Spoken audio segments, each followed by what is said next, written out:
Hello investors, आज हम लोग त्रिशक्ति इंडस्ट्रीज का क्वार्टर वन का रिजल्ट समझने वाला धमाकेदार रिजल्ट्स आया। मतलब नंबर देख के मजा आ गया। 250% की top line growth and almost 3.7x की, मतलब 3.7 टाइम्स की pattern line growth, bottom line growth आई। मतलब मजा आ गया नंबर देख के। एंड मैं एक्सपेक्ट कर रहा था अच्छे नंबर्स, बट ये काफ़ी ज़्यादा अच्छा आ गया। मतलब मेरे को तो काफ़ी अच्छा लगा। एंड कंपनी क्या करती है वो समझ लेते हैं। क्वार्टर वन में भी इसको मैंने क्वार्टर फोर में भी कवर किया था, तो उधर से इधर में क्या चेंजेस आए हैं, कौन कॉल में क्या हुआ था, आज कौन कॉल था, सब डिस्कस करते हैं, राइट। तो कंपनी क्या करती है ना, क्रेन वगैरह लेती है, हैवी अर्थ मूविंग इक्विपमेंट्स को लेती है एंड बाकी प्लेयर्स को रेंट पे दे देती है। जैसे फॉर एग्जांपल इन्होंने जैसे कहीं पे किसी लेट्स से एल को, ठीक है, उनको कहीं पे क्रेन का काम चाहिए, कंस्ट्रक्शन क्रेन वगैरह चाहिए, तो वो क्या करेंगे ना, वो पूरा पैसा फंसा के 10 15 20 25 30 करोड़ का माल, मतलब मशीन नहीं खरीद के ये रेंट पे ले लेंगे सामने वाले से, इसी से ले लेंगे, अपना त्रिशक्ति से ले लेंगे एंड 2-3% करीब का रेंट दे देंगे। मतलब अगर 25 करोड़ की मशीन है तो 3% कितना होगा अपना, करीब करीब 75 lakhs वो रेंट दे देंगे कि भाई तुम रेंट पे ले लो, राइट। तो उस हिसाब से ये लोग काइंड ऑफ काम करते हैं एंड इनके लिए भी अच्छा हो जाता है, उनका भी पूरा वर्किंग कैपिटल फंसता नहीं है और इनकी भी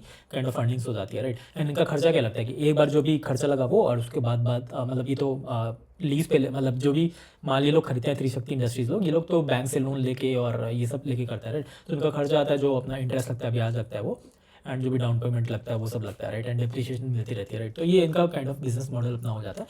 बाकी कंपनी का को स्क्रीन पे देखते हैं, नंबर देख लेते हैं, मज़ा आ जाएगा। नंबर देखोगे तो ये वही है कि अपना सेल्स है इधर, और यहाँ पे ईयर ओवर ईयर ग्रोथ, और नीचे पैट है। तो देखिए इन्होंने 14 करोड़ का करीब का सेल किया, लास्ट ईयर कुछ किया था 4 करोड़। तो ये देखो ना, ग्रोइंग ट्रैजेक्टरी है। पहले 4 करोड़, फिर 6 करोड़, फिर 8 करोड़, फिर 9 करोड़, फिर 14 करोड़। तो ये धीरे धीरे बढ़ रहा है, क्योंकि इनका जो भी फ्लीट है ना, जितना भी, वो यूटिलाइज हो जाता है 95 to 100%। मतलब लोग जैसे ही खरीदते हैं, खरीदने का ऑर्डर देते हैं, वो 3-4 महीना में जब भी आता है मशीन बन के या खरीद के, इंपोर्ट होके, एक्सपोर्ट होके, जो भी जैसे भी ये लोग मशीन लेके आते हैं, उसके बाद 1-1.5 महीना का लीड टाइम रहता है। जिसमें लीड टाइम में क्या होता है कि ना, ये लोग मशीन को लेते हैं, थोड़ा सा ट्रैवल करवा के अपना कंस्ट्रक्शन साइट पे रख देते हैं, क्लाइंट के कंस्ट्रक्शन साइट में, थोड़ा मेंटेनेंस, थोड़ा सा पेपर वर्क, थोड़ा लाइसेंसिंग वगैरह करते हैं, उसमें 1-1.5 महीना लग जाता है। उसके बाद ये लोग काइंड ऑफ दे देते हैं, एंड वो भी लॉन्ग टर्म लीज रहता है, ऐसा नहीं कि 1-2 महीना के लिए, 6-6 महीना, एक साल, 1.5 2 2 साल का, वैसे काइंड ऑफ लीज रहता है। तो वही है कि इसलिए इनका आप देखोगे कि ये लोग केपेक्स पे केपेक्स कर रहे हैं। लास्ट ईयर इन्होंने बताया था कि 100 करोड़ का केपेक्स करेंगे 26 में, पर 210 करोड़ का इन्होंने कर दिया। टोटल 400 करोड़ का करीब करीब केपेक्स इन्होंने बताया, 270 उनमें से कर लिया, 130 बचा हुआ है, वो भी कर देंगे, राइट। तो ये मोटा मोटी बिजनेस हो गया। तो वही coming back to the numbers, 250% की टॉप लाइन ग्रोथ आई है, एंड बॉटम लाइन ग्रोथ में अभी देखोगे तो करीब करीब 373% की आ गई है। मतलब 4.3 करोड़ सही है, सॉरी 5.3 करोड़ सही है, लास्ट ईयर आई थी 1.21 करोड़, यही है profit before tax. And net profit अगर आप देखोगे तो वही 90 लाख वर्सेस 4.3 करोड़, राइट। तो यही देख के काफ़ी मज़ा आ रहा है कि भाई नंबर्स काफ़ी अच्छे हैं, लुक्रेटिव है, एंड टॉप लाइन भी अच्छी आ रही है, right. And go forward basis में लोग बता रहे हैं कि ये USA, sorry not USA, KSA, kingdom of Saudi Arabia, मतलब बेसिकली मिडिल ईस्ट, एंड अपना दुबई वगैरह में जो भी है, और जो भी है यहीं पे, मतलब मिडिल ईस्ट में 2 जगह इन्होंने बताया था, kingdom of Saudi Arabia and UAE. हाँ, यूएई बताया था। वहाँ पे ये लोग काइंड ऑफ एक्सपैंड कर रहे हैं, एंड अभी कंपनी को इनकॉर्पोरेट वगैरह कर रहे हैं। इसको भी मेटेरियलाइज होने में 5-6 महीना लग जाएगा, राइट। कि 3-4 महीना डॉक्यूमेंटेशन होगा लेट से, फिर वहाँ से बात कर रहे हैं, वहाँ पे प्रोजेक्ट की डिस्कशन चल रही है, वो सब होगी। फिर उसके बाद क्रेन लेके आएंगे, उधर लेके जाएंगे लाइसेंसिंग। तो ये 4-5-6 महीना का काइंड ऑफ प्रोसेस रहेगा। तो Q3 Q4 से ये एक्सपेक्ट करें कि उसमें भी रेवेन्यू आए ये। उसके साथ साथ इन्होंने बताया कि रिन्यूएबल एनर्जी में काफ़ी फोकस चल रहा है। तो विंड एनर्जी का ये कौन कौन से मैं नोट्स बता रहा हूँ, एंड कुछ दिन पहले इन्होंने वो भी किया था, क्या बोलते हैं, डिटेल्स भी डाला था। वो भी मैं शेयर करके दिखा दूँगा, उसके थ्रू बता रहा हूँ, राइट। तो कॉन कॉल में भी यही डिस्कस हुआ कि ये सऊदी अरेबिया वगैरह में और या मिडिल ईस्ट में काइंड ऑफ ये लोग इन्वेस्ट करने वाले हैं।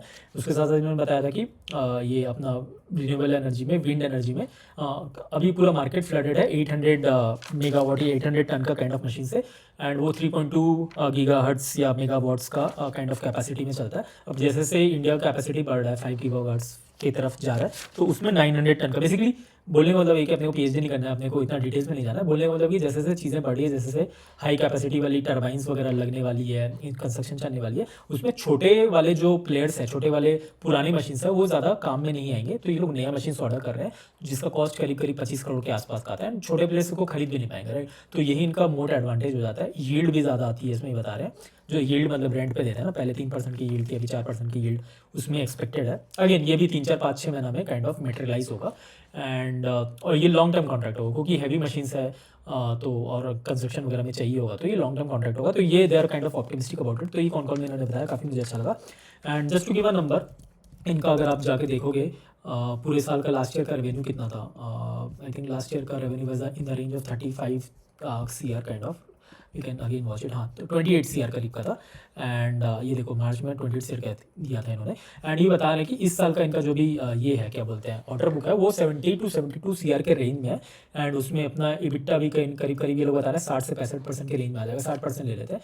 तो आप अगर उसको कैलकुलेट करोगे ना तो मतलब करीब करीब 100% के रेंज में आप देख लेना, 80 to 120% के रेंज में इनका प्रॉफिट ग्रोथ आ रहा है, राइट। तो that is what I am kind of looking up to, कि मतलब देख के मजा आ रहा है कि ये लोग बता रहे हैं कि हम लोग नए नए जगह जा रहे हैं, नए नए मार्केट्स में घुसना चाह रहे हैं, नया नया सेगमेंट में घुसना चाह रहे हैं, कैटेगरी में घुसना चाह रहे हैं। एंड सबके लिए हम लोग का यूटिलाइजेशन 100% के रेंज में रहेगा, 95 to 100%।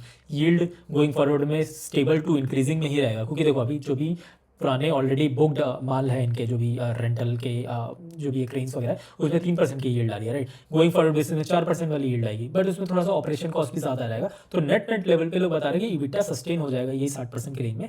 एंड जब 3 4 साल पार हो जाएगा बेसिकली 3 4 साल बीत जाएंगे, तो ये पुराने मशीन्स ओल्ड होने लगेंगे, क्योंकि इनके सारा फ्लीट जो भी है ना, आई थिंक इनके पास 155 to 158 मशीन्स है अभी। जो भी पुराने नई मशीन्स है वो धीरे धीरे 3 4 साल बाद पुराने हो जाएंगे, तो उसमें वियर एंड टेयर आएगा, उसमें खर्चे बढ़ेंगे, तो उसमें at a top line level 5-6% का खर्चा आ जाएगा। मेंटेनेंस, केपेक्स मेंटेनेंस जो भी है, ऑयलिंग वगैरह, पार्ट्स चेंज करना, वो सब खर्चा आ जाएगा। तब जाके ये बता रहे हैं कि 50 to 53 55% के रेंज में EBITDA आ जाएगी, राइट। तो अभी 60-65 ये लोग 3 4 साल तक मेंटेन कर सकते हैं। एंड उस हिसाब से ये लोग केपेक्स भी कर रहे हैं। केपेक्स भी बता रहे हैं कि अभी 130 करोड़ का केपेक्स बचा हुआ है, एज एंड व्हेन रिक्वायरमेंट आ रही है वो सब ये लोग करते रहेंगे। मुझे generally infra companies kind of चीज़ पसंद नहीं आती, क्योंकि एसेट हैवी होता है, चीज़ें समझ नहीं आती। बट ये वाला जो बिजनेस है ना, मुझे काफ़ी मज़ा आ रहा है पढ़ के, क्योंकि ये एसेट लाइट भी है, एंड आप ले रहे हो माल और फाइनेंस करवा रहे हो, फिर उसको यील्ड पे भी लगा दे रहे हो, एंड 100% यूटिलाइजेशन चल रही है। जबकि मार्केट में I think average is in the range of 60 to 70 और may be 80% at max. I think मैंने लास्ट में पीपीटी देखा था, तो उसी रेंज में, राइट। एंड ये उससे ज़्यादा कर लिया है, यील्ड भी ज़्यादा है, राइट। एंड उसके पीछे रीज़न भी ये बता रहे हैं क्यों है, क्योंकि ये इनके सारे मशीन्स अप टू डेट वाले हैं, नए वाले मशीन्स है, एंड ये वही वाले मशीन्स लेके आ रहे हैं जिसका डिमांड काफ़ी ज़्यादा है, राइट। एंड ये मार्की क्लाइंट्स के संग, मतलब Tier 1 क्लाइंट्स के संग काम करते हैं, रिलायंस हो गया, L&T हो गया, राइट, एंड ऑल दोस के साथ। तो आई am kind of very optimistic about this company. Last time भी मैंने कवर किया था। एंड वही है कि अगर आप वैल्यूशन भी जाके देखोगे तो अपना ये जो भी है, अपना ये देख लेते हैं कितना पैट लेवल पे इन्होंने क्या बताया। मैंने बताया कि EBITDA लेवल पे बता रहे हैं 60% का, एंड पैट लेवल पे लोग बता रहे हैं कि करीब करीब 25% का पैट लेंगे। तो लास्ट ईयर 28 करोड़ पे इन्होंने 4.6 किया था, राइट। तो इस बार देख लेते हैं 70 करोड़ ले लेते हैं। 70 करोड़ पे अगर मतलब 25% का पैट होता है तो 17 करोड़ की प्रॉफिटेबिलिटी आती है, राइट। तो वही 17 बाय लास्ट ईयर का 4.6 करोड़ का ले लेता हूँ मैं, तो अपनी आ जाती है, कंसोलिडेट कर लेते हैं। सॉरी, ये चीज़ गलती हो गई। हाँ, तो 7 करोड़ की आई थी लास्ट ईयर, मैंने गलत बता दिया, 7 करोड़ की आई थी। तो 7 बाई वही 17 करेंगे तो अपनी करीब करीब आ जाएगी 242, मतलब 150% की ग्रोथ आएगी। मैंने तो ऑप्टिमिस्टिकली बता दिया कि 100% की growth, right. So think about it कि बिजनेस बता रहा है कि मैनेजमेंट आके बता रही है कि भाई चीज़ें किस डायरेक्शन में चल रही है, बिजनेस अपना कितना तगड़ा चल रहा है, मैं नया क्रेन्स लेके आ रहा हूँ, नए मार्केट्स में जा रहा हूँ, यील्ड बढ़ने वाली है, right. So who am I to say कि नहीं ये बिजनेस नहीं चलेगा, राइट। सो अगेन मार्केट्स को फिर भी आप कॉनकॉल आप जाके पढ़ोगे ना, कॉनकॉल में बार बार कॉन्स्टेंटली क्वेश्चन आ रहे हैं कि इतना हाई रेंटल यील्ड क्यों मिल जाता है, इतना अपना कैपेसिटी हमेशा यूटिलाइजेशन 100% पे क्यों रहता है, 95% पे क्यों रहता है। तो क्योंकि मार्केट को अभी बिलीव नहीं हो रहा है कि चीज़ें कैसी चल रही है, क्या है, right. But they are constantly saying कि हम का माल जो भी हम लोग के क्रेन्स है, मशीन्स है, वो up to date latest technology वाले हैं, एंड हायर केपेक्स वाले, हायर महंगे वाले मशीन्स वो लोग खरीद रहे हैं जो मार्केट में बहुत लोग नहीं खरीद रहे हैं, राइट। तो ये सब चीज़ को देख के ना काफ़ी मतलब काइंड ऑफ मेरे को एक ऑप्टिमिज्म लगता है कि हाँ भाई मस्त चीज़ चल रही है, मस्त बिजनेस है, right. And who am I to kind of question about it. So यही है। तो लास्ट टाइम भी मैंने कॉल किया था, लास्ट टाइम भी मैं ऑप्टिमिस्टिक था, but I am more optimistic than I was in the last quarter, right. And last quarter में भी मैंने छोटा सा क्वेश्चन बिल्ड किया था, tracking, just to see how it is going on. And so having said that, don't take it as a recommendation, right. Because मैं क्या करता हूँ ना, मेरे को अगर स्किन इन गेम चाहिए, मेरे को अगर कंपनी पढ़नी है तो मैं छोटा सा ट्रैकिंग क्वेश्चन बना के देखता हूँ चीज़ें क्या चल रही है, राइट। तो उसके वजह से आपको ये नहीं कि आपको भी इन्फ्लुएंस होना है कि आकाश ने बताया था तो आपको ले लेना चाहिए, या उसने बताया तो बेच देना चाहिए, या उससे इन्फ्लुएंस होकर आपको ये करना चाहिए, राइट। मैं रिकमेंडेशन दे ही नहीं रहा, मैं टिप्स दे ही नहीं रहा, मैं बता रहा हूँ कि आप बिजनेस समझो। मैं पूरा बिजनेस मैंने आपको 5-7 मिनट 10 मिनट का बिजनेस समझाया, चीज़ें किस डायरेक्शन में गई फिर बताया, राइट। फिर उसके अंदर बता रहा हूँ कि हाँ मैंने एक ट्रैकिंग पोजीशन रखा था। And having said that, you don't have to take it as a recommendation, you have to understand the business first, then you have to think कि ये बिजनेस आपके रिस्क प्रोफाइल को, आपके स्टाइल को, या आपको बिजनेस समझ गया है कि नहीं, उसको सूट करता है कि नहीं, उसके अकॉर्डिंगली आप मार्केट में काम करो। मेरा काम है कि अपॉर्चुनिटीज़ को लाके आपके सामने अच्छे से पेश करना, ताकि आप उस पर कैपिटलाइज कर पाओ, आप उसको पढ़ पाओ, बिजनेस को समझ पाओ, देन अपना आप सेल्फ सस्टेनेबल वे में खुद से पकड़ के आप काम कर सको, राइट। मैं कोई नहीं होता आपको बताने वाला कि, क्योंकि अभी मैं बहुत सारे कमेंट देखता हूँ, कल परसों भी देख रहा था कि कोई बता रहे हैं कि मैं ये लूँ कि नहीं, ये मैं भेज दूँ कि नहीं। भाई how can I say that, right. It is your money, तुम्हारा प्रॉफिट होगा, तुम्हारा ही लॉस होगा, right? So don't take it as a recommendation, please stop this thing, right? तो यही है मोटा मोटी बिजनेस मॉडल। एंड अगर मैं देखूँ, इन्होंने बाय द वे एक और चीज़, एक बहुत तगड़ी लाइन बताई थी अपने इसमें उन्होंने बताया था कि डिमांड इतना ज़्यादा है कि अगर कल को मेरे को कोई 1000 करोड़ भी दे देगा ना, तो मैं 3-4 महीना में उसको डिमांड को डिप्लॉय कर दूंगा, क्रेन खरीद के काइंड ऑफ इसको मैं डिप्लॉय कर दूंगा, मार्केट में दे दूंगा। मतलब डिमांड काफ़ी ज़्यादा है। तो वही है कि ना, इंडिया का केपेक्स पे गवर्नमेंट बहुत खर्चा करी। If I am not wrong, budget में आई थिंक 12-12.5 लाख, 12.1 या 12.2 लाख करोड़ का करीब करीब बजट रखा गया था, राइट? तो वही है मोटा मोटी चीज़ की ये लोग ऐसा बता रहे हैं। ये बता रहे हैं ना कि मशीन्स का सप्लाई का भी शॉर्टेज चलता है, कि जो भी कंपनीज जिससे लेते हैं वो मंथ में 2-3 मशीन ही ऑटोमेटिक बना पाते हैं। तो उसके चलते कि ना बहुत ज़्यादा इनको सप्लाई तरफ से क्रंच आ जाती है। मतलब ये सोर्स करने में थोड़ा सा टाइम भी लग जाता है, लीड टाइम भी लगता है, राइट? तो ये काइंड ऑफ एक चीज़ें चलती है, जिसकी वजह से इसलिए बता रहे हैं कि डिमांड का मेरे को कोई भी दिक्कत नहीं लग रहा है। 1000 करोड़ दे दो, मैं 3-4 महीने में डिप्लॉय कर दूँगा। So I was kind of very swayed away with this fact. I was not actually swayed away, I was very fascinated कि भाई मतलब क्या बता रही कंपनी कि 1000 करोड़ दे दो, मैं कर दूंगा। 1000 करोड़ की यील्ड कितनी आएगी भाई? साल की 30-40 करोड़ की यील्ड आएगी, राइट? तो अब सॉरी, मंथ की यील्ड आएगी, राइट? तो उसको अगर मैं एक्स्ट्रापोलेट करूँगा, 300-400 करोड़ की टॉप लाइन ग्रोथ आ जाएगी। जस्ट गिविंग अ व्यू कि मैनेजमेंट कितना बुलिश है। यही चीज़ सुन के तो काफ़ी मज़ा आ जाता है, राइट? सो वही आप इसको थोड़ा सा ट्रैक करो एंड देखो चीज़ें क्या है। डेटेड डेज पे क्वेश्चन आए थे इसके ऊपर।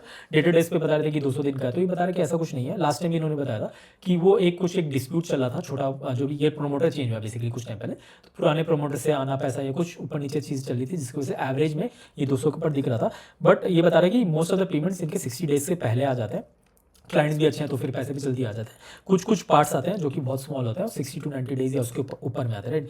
सो I am kind of optimistic about it. Overall things are looking very good. And वही है, मुझे तो काफ़ी अच्छा लग रहा है। बाकी इसको आप ट्रैक करो, देखो चीज़ों को क्या है, एंड उसके बाद अपना कॉल लो। Don't take it as a recommendation. And आपको कुछ भी अगर कंसल्टेशन वगैरह चाहिए, यू कैन कॉन्टैक्ट मी। हम लोग अपने फ्रेमवर्क पे, मेरा माइंडसेट में मैं कैसे कंपनीज को देखता हूँ, मेरा क्या पीओवी है, वो सब पे डिस्कस करते हैं। Again don't come with a mindset कि I will give you tips. We will have a good discussion around about investing style and frameworks and all those things, and maybe business, how to understand business and all those things, right? But don't ask for kind of tips around it, right? So let's keep it till here, and I'll see you in the next video.